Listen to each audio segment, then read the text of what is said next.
regular situation, obviously this season hasn't been regular, but in a regular situation, I think we haven't really asked you about this since we were in Chicago, but a player would make a decision on the next season when the season ends, right? But there was a 4-month hiatus this time around. Oh, there you go. I'm not going to ask you your decision. I just want to know, because that you had that big break of time, did it enter into your mind more than maybe it would have had you just been playing games? Actually, I haven't. I was still focused on trying to see what the NBA was going to do about this season and if we're going to come back or not.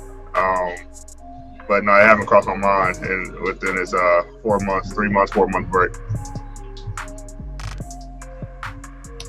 Hey, Anthony, it's Mike Trudell back in LA. And, we think back to the last time you were in the playoffs and had that dominant first round against Portland before the tough series against Golden State.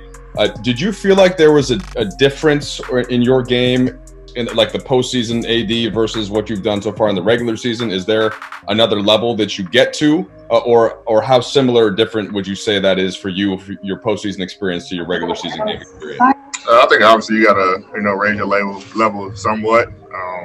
I think everybody level raises in the postseason, and for me, I just try to take it up a notch. But I don't think there's a big discrepancy between in-season AD and postseason AD.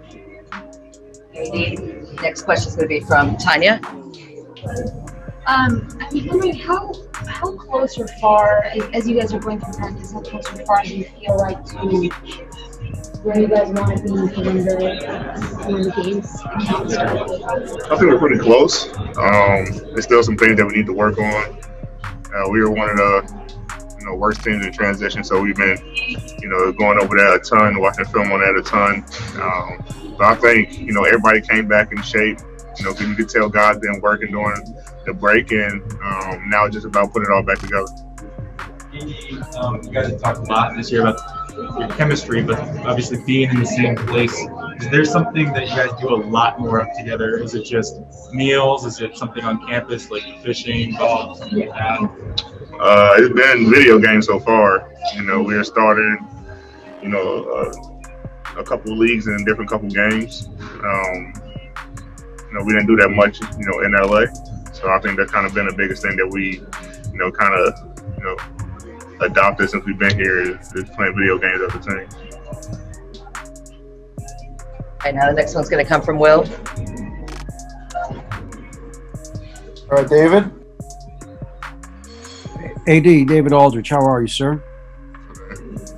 Hey, this may be an odd question, but did you have anything in terms of a pregame routine going out to Staples, getting to Staples, once you got to Staples, somebody that you saw in the building every day, before every game, or that you did before every game, that you won't be able to do in the bubble that you will miss?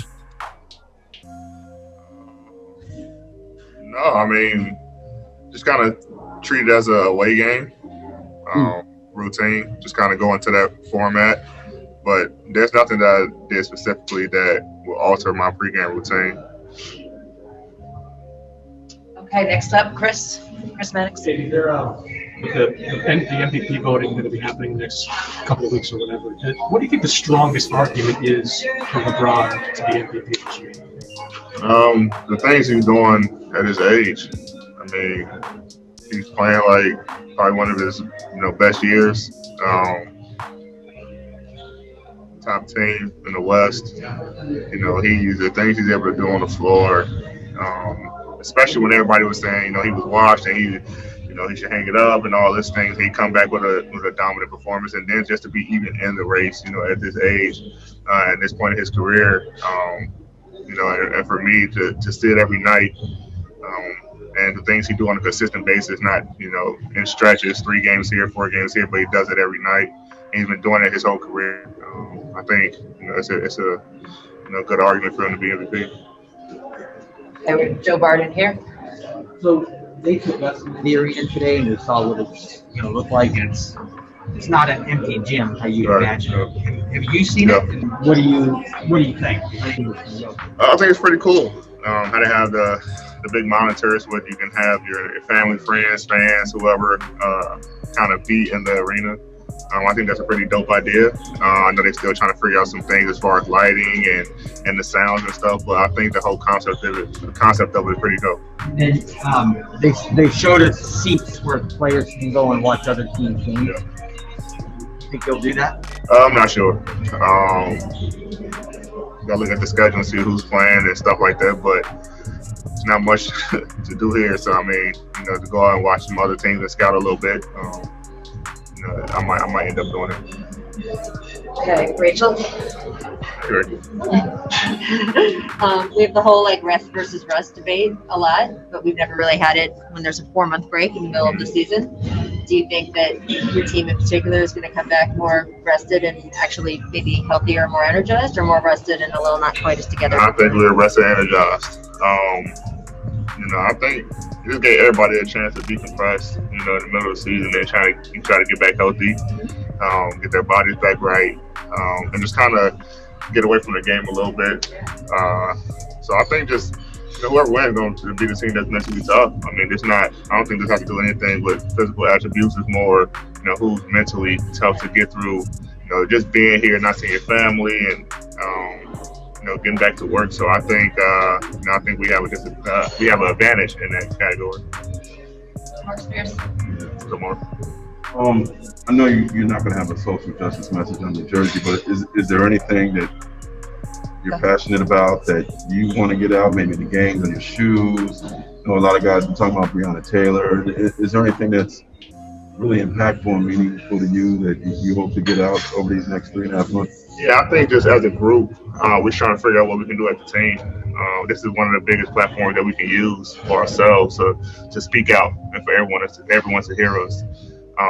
So I think individually we're impactful, but together we're more impactful. And we've been trying to figure out things as a group, as far as the Lakers for months since everything's been going on. So we're still trying to figure out ways that we can kind of let our voices be heard as a unit during the games. Whether it might be shirts or whatever it is. And then for me, individually, I have some shoes coming to kind of represent it. And on a follow-up on that, with your brand, LeBron's brand, combined with the Lakers brand, Right. you guys probably have the loudest voice here too. Is that something you guys talk about and trying to make the best of that?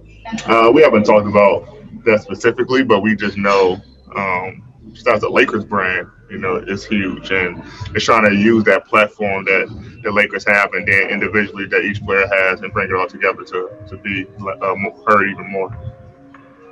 Taylor. So we know obviously you're focused on winning, but we heard Vogel talk about why he should be Defensive Player of the Year. What were your thoughts on what he said, and what's your case for that? I didn't hear what Vogel said. What is that? What's your case for why he should be? I don't have a case. I let my teammates decide and the fans decide. But I just go out there and play hard every night. My biggest impact that I think I have is defensively. I love playing defense. I love stopping other players, making it tough on other players. So it's just like my case in a nutshell. But I'm pretty sure Coach has some good things, and I'm pretty sure you guys ask Brian, he'll have a whole list for you guys. But I just go out there and try to be great and lead my team on the defensive end and help them guys get better each and every night. Thank you. That'll be Will, both last ones. Will, all set. All right, we're going to take 2 more. Melissa. Hey, D, Melissa Rowland here. I'm curious, obviously the bubble in many senses is restricted, but do you feel kind of a newfound sense of freedom and just being able to walk around by yourself without security with you at all times? I always gotta have freedom. It's more so just a safety thing. We're safe here. There's no one that's allowed to be in here that's not allowed to be in here. So, a lot of guys are safe and just able to walk around and kind of do your own thing. So, I think that's what everybody was kind of, worried about before with the parks opening and how secure was the campus going to be, the bubble was going to be. And when we got here, we kind of saw that it was pretty secure and just kind of took that off our shoulders a little bit. Everything changes.